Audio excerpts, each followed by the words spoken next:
Kemudian yang soal isu krusial penyelenggaraan baru dan lain sebagainya, saya kira tadi sudah itu sebagai perspektifnya Pak Dul ya. Ini sekaligus saya merespon termasuk studi kasus tadi apa yang disampaikan Pak Dul dan Pak Dion soal TSM. TSM itu begini, TSM itu adalah pelanggaran administrasi yang terstruktur, sistematis dan masif, yang ini diproses melalui pelanggaran administrasi tanpa menunggu sidang pengadilan untuk pidananya itu bisa didiskualifikasi. Makanya bentuknya itu istilahnya administrasi TSM. Administrasi TSM itu wujudnya itu politik uang dilakukan di separuh wilayah dapil, kemudian melibatkan perangkat aparatur. Ini tanpa ada putusan pengadilan, diproses di Bawaslu provinsi itu bisa didiskualifikasi. Nah, kaitannya dengan kasus di 2019 bagaimana? Ini politik uang murni yang dia didiskualifikasi sebagai akibat adanya putusan pengadilan akibat melakukan tindak pidana. Ini saya cerita saja, maksudnya supaya mungkin saya mohon maaf kalau kemudian merasa ada beban psikologis ya. Pada di 2019 itu dakwaan primernya itu dugaan politik uang pada masa tenang. Sekundernya pada masa kampanye. Tapi alat bukti terbuktinya itu bukan pada masa tenangnya, tapi pada saat tindakan masa kampanye. Maka kenanya di pasal 523. Jadi beliau itu didiskualifikasi itu bukan karena putusan Bawaslu melalui administrasi TSM, tapi akibat tindak pidana pemilu berupa politik uang. Nah, yang harus dibedakan Ibu Bapak sekalian, yang administrasi TSM itu pelanggaran yang tanpa ada sidang di pengadilan negeri wujudnya pidana, itu bisa didiskualifikasi oleh Bawaslu. Yang terakhir, contoh terakhir untuk kasus pilkada, mungkin Ibu Bapak sekalian pernah dengar di Kota Lampung, tidak salah, pilkada 2020 kemarin, ada diskualifikasi bakal calon. Itu akibat politik uang ya TSM. Kalau ditanyakan separuh wilayah penghitungannya bagaimana daerah pemilihan, kita kembalikan kepada ketentuan dalam Undang-Undang 7. Daerah pemilihan itu adalah terdiri dari kecamatan atau gabungan kecamatan. Jadi separuh wilayahnya itu ya separuh wilayah dapil tersebut. Kalau kemudian ya memang tidak mudah ya membuktikan ya. Mungkin Ibu Bapak sekalian pernah dengar pilkada 2018 di Kabupaten Temanggung.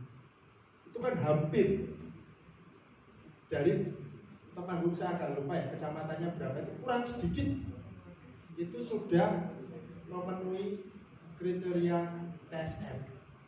Jadi meskipun itu tidak diproses, misalnya katakan tidak diproses melalui pengadilan untuk tindak pidananya, tapi untuk proses administrasi di Bawaslu-nya akibat TSM-nya itu bisa didiskualifikasi. TSM memang tidak mudah, saya yakin, sangat seyakin-yakinnya, apalagi untuk pemilu legislatif, sangat tidak mudah. Yang harus diantisipasi ya itu tadi kayak kasus di 2019 itu kan terbukti melakukan tindak pidana politik uang, kemudian sebagai akibatnya KPU mencoretnya dari DCT. Nah, ini yang juga harus saya sampaikan di Bapak sekalian. Orang dicoret dari DCT itu kan merasa dirugikan secara hukum. Bisa tidak dia mengajukan sengketa? Tidak bisa. Kalau tindakannya KPU itu sebagai tindak lanjut dari putusan Bawaslu. Maksudnya begini, saya supaya analoginya mudah ya. Nyun sewu di 2019 ada yang kena kasus pidana, diputus, kemudian inkrah, maka dia harus menjalani. Dampaknya kalau tidak salah sesuai dengan pasal berapa itu ya, agak lupa ya, dia oleh KPU dicoret dari daftar calon tetap. Otomatis meskipun perolehan suaranya sampai kan tidak, putusan KPU ini kan digugat ke Bawaslu melalui sengketa. Di Perbawaslu 4 tadi sama Mas Don. Putusan KPU yang sebagai tindak lanjut dari keputusan Bawaslu, permohonan sengketanya tidak bisa diregister. Jadi sebenarnya di 2019 itu ya akibat pidana itu dicoret, kemudian ya sempat mengajukan sengketa juga ke Bawaslu. Bahkan bukan hanya sengketa ke Bawaslu, sampai ada gugatan ke PT UN. Tapi semuanya di Bawaslu permohonannya tidak bisa diregister, artinya prosesnya tidak jalan. Kemudian di PT UN permohonannya ditolak. Itu.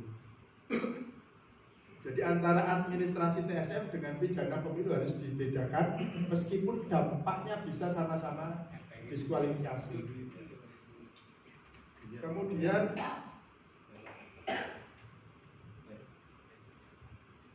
soal yang ditanyakan Mas Dul, ini kita akan diskusi soal legal standing akhirnya. DCS itu posisinya bagaimana, termasuk DCT, para caleg itu posisinya itu dia sebagai peserta pemilu, bukan Bapak Ibu sekalian? Bukan ternyata. Pemilu legislatif, peserta pemilu legislatif itu sinten? Parpol. Peserta pemilu DPD adalah perseorangan DPD, peserta pemilu presiden adalah pasangan calon. Nah, kedudukan legal standingnya Ibu Bapak sekalian kalau mencalonkan diri itu nanti posisinya seperti apa? Ya bergantung. Kalau tahapan kampanye kita lihat di undang-undang itu ada istilah pelaksana kampanye. Maka kedudukan itu, para caleg yang sudah ditetapkan sebagai DCT itu ex officio sebagai pelaksana kampanye tanpa perlu didaftarkan ke KPU. Berbeda kalau kemudian dengan Pilpres, maka ada pembedaan terminologi.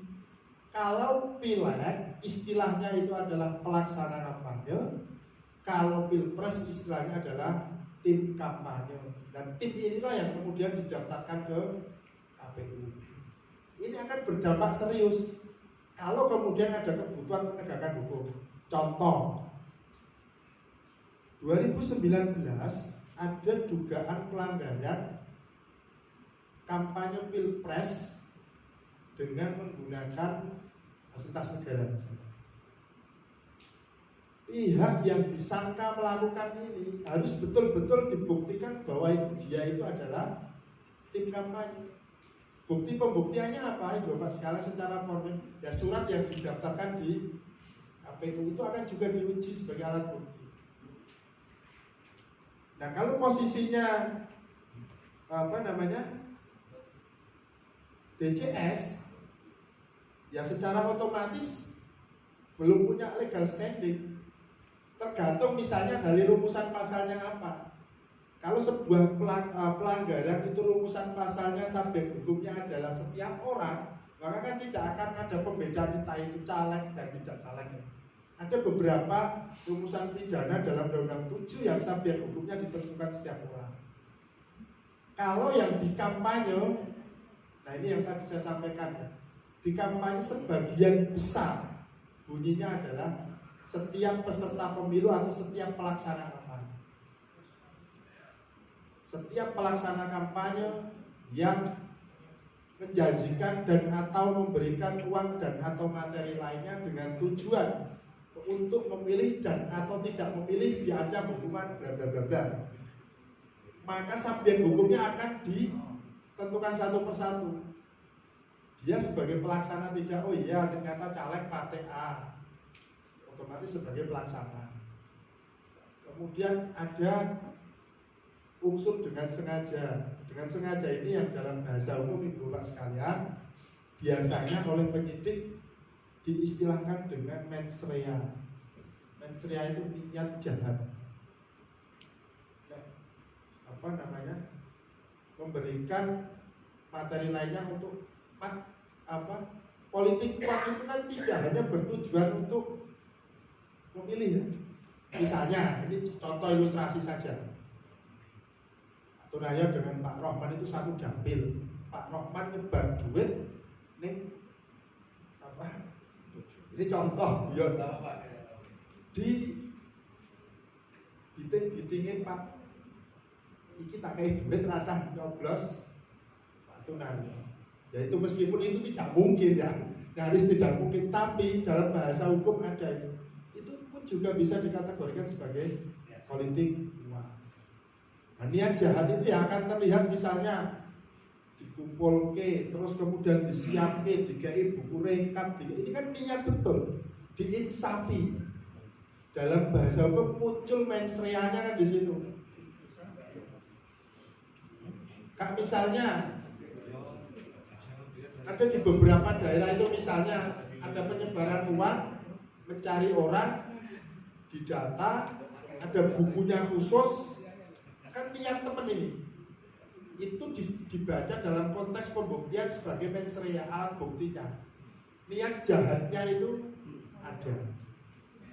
Maka dalam setiap frasa pidana itu selalu bunyi barang siapa atau pelaksana atau tim kampanye atau setiap orang yang dengan sengaja.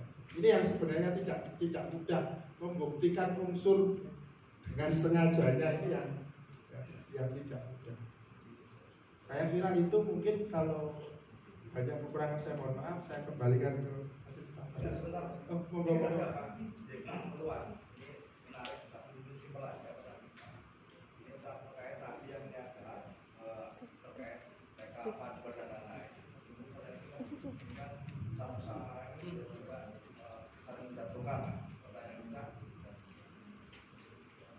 Pertanyaan kita ini mungkin juga teman-teman nih biar juga. Ini dari hasil rekapan jumlah bla bla bla. Ini ketemu